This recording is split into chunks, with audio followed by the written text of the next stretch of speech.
Assalamualaikum warahmatullahi wabarakatuh. Jumpa lagi bersama Pak Guru pada pelajaran IPA.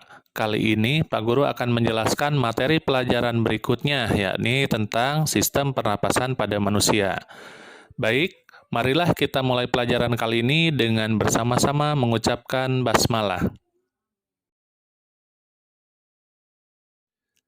Sebelum memulai materi tentang sistem pernapasan, Bapak akan menjelaskan tujuan dari kegiatan pembelajaran berikut. Yang pertama adalah peserta didik mampu mengidentifikasi struktur, fungsi, dan proses sistem pernapasan pada manusia. Dan yang kedua, peserta didik mampu menjelaskan struktur, fungsi, dan proses sistem pernapasan pada manusia. Baiklah, kita langsung saja ke materi pelajaran. Organ pernapasan pada manusia. Organ pernapasan pada manusia diantaranya adalah rongga hidung, faring, trakea, bronkus, bronkiolus, serta alveolus.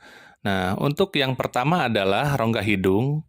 Rongga hidung merupakan bagian yang terluar pada sistem pernapasan pada manusia.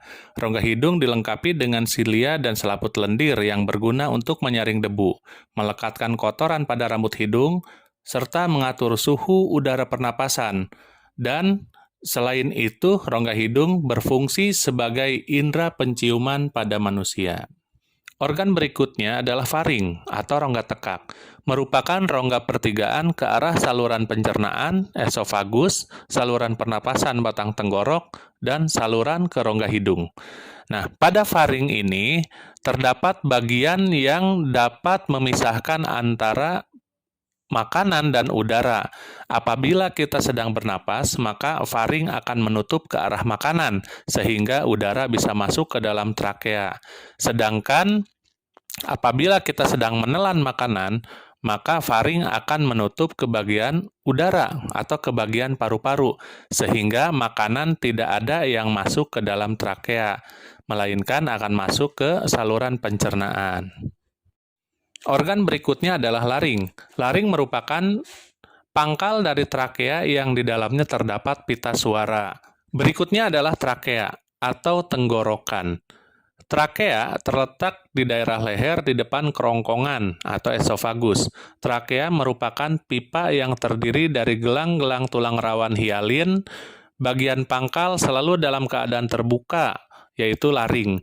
Di daerah dada, trakea bercabang dua, satu ke kiri dan yang satu ke kanan, yang disebut sebagai bronkus.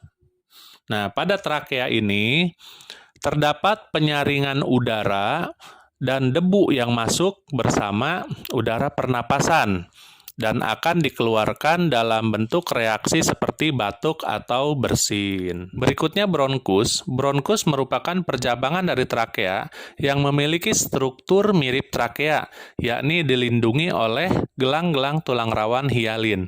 Bronkus masuk ke dalam paru-paru.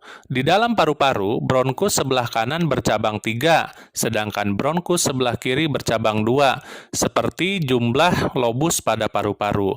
Nah, pada bronkus ini masih terdapat penyaringan debu dan kotoran yang masuk bersama udara pernapasan. Selanjutnya ada bronkiolus. Bronkiolus merupakan cabang dari bronkus yang sudah tidak lagi dilindungi oleh cincin-cincin tulang rawan hialin. Bronkiolus kemudian berakhir sebagai gelembung-gelembung halus yang disebut sebagai alveolus. Kemudian udara pernapasan berakhir di alveolus. Nah, alveolus merupakan gelembung-gelembung halus yang merupakan pangkal terakhir dari bronkiolus. Alveolus diselubungi oleh pembuluh darah kapiler, tempat terjadinya difusi antara oksigen dengan karbon dioksida. Jadi anak-anak, di tempat inilah oksigen dan karbon dioksida kemudian dilepaskan dari pembuluh darah. Oksigen dari alveolus masuk ke dalam pembuluh darah dan diedarkan ke seluruh tubuh, sementara karbon dioksida dari seluruh tubuh kemudian dikeluarkan dari pembuluh darah menuju alveolus, yang kemudian nanti karbon dioksida ini akan dikeluarkan bersama udara pernapasan.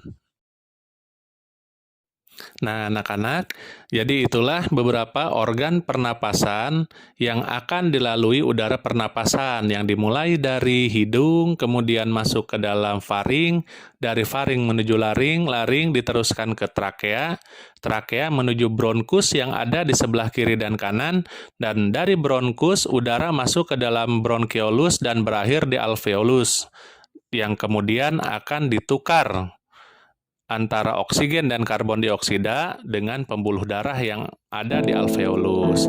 Alhamdulillah, demikianlah materi pembelajaran yang Pak Guru sampaikan pada kesempatan kali ini.